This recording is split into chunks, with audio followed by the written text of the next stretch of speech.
Hey guys, good morning. Yung gagawin ko nga pala ngayon is hatiin ko tong ano na to, 6 liters at ito ko 10 liters. I think 10 liters na bottle. Bali dito ako magkakat sa 1, 2, 3. 1, 2, 3. Dito na lang sa 2. Kasi bali ganito 1, 2 kasi yuyupiin pa dito para magamit sa pang water bottle.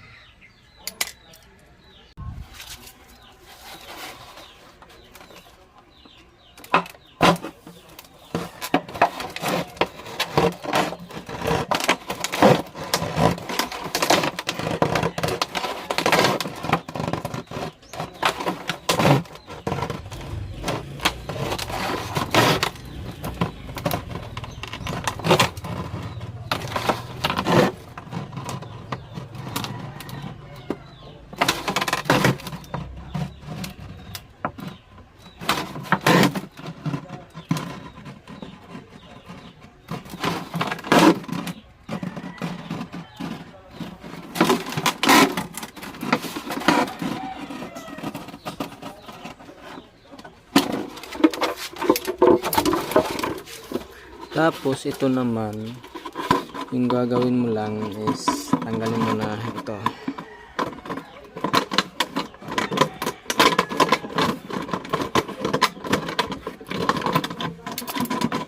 Nagabal kasi ito. Then ganito lang yung gawin mo. Huwag mo siya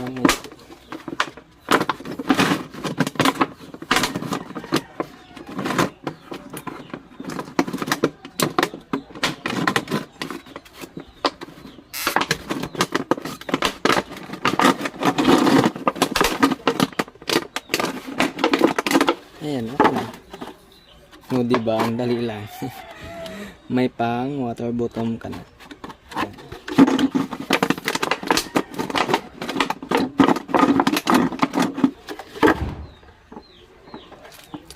Para lagyan ng sako ang halaman.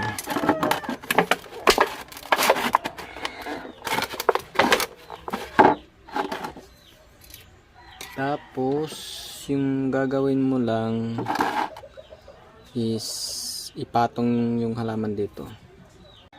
Ganito lang pala yung gagawin mo guys. Itong halaman na to ilagay mo dito. Ayan. So maganda to kasi hindi makapasok yung lamok. Lagyan mo, mag-add ka lang ng tubig pag naubos na. Tapos sa experience ko kasi yung Calidium hindi siya mabilis mag-dormant pag naka water bottom. Yun yung advantage sa kanya, kagandahan. Kaya kung may mga 10 liters kayo na ganito bottle, wag nyong itatapon kasi malaki yung pakinabang niyan para sa mga halaman natin. Kung ikaw ay mahilig mag-garden, like tulad sa akin, mahilig ako sa mga halaman,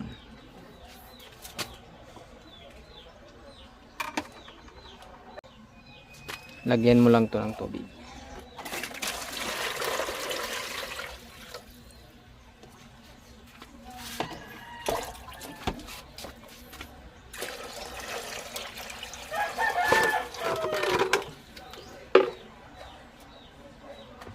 Tapos ilagay yung halaman. Ayan. Hindi ka na palaging magdidilig, hayahin na yung buhay ng halaman mo. O diba? Another tips or another idea. Kasi pag napuno to, pag tagulan, tatagas din yung tubig dito. Tapos yung Calidium is gustong gusto niya sa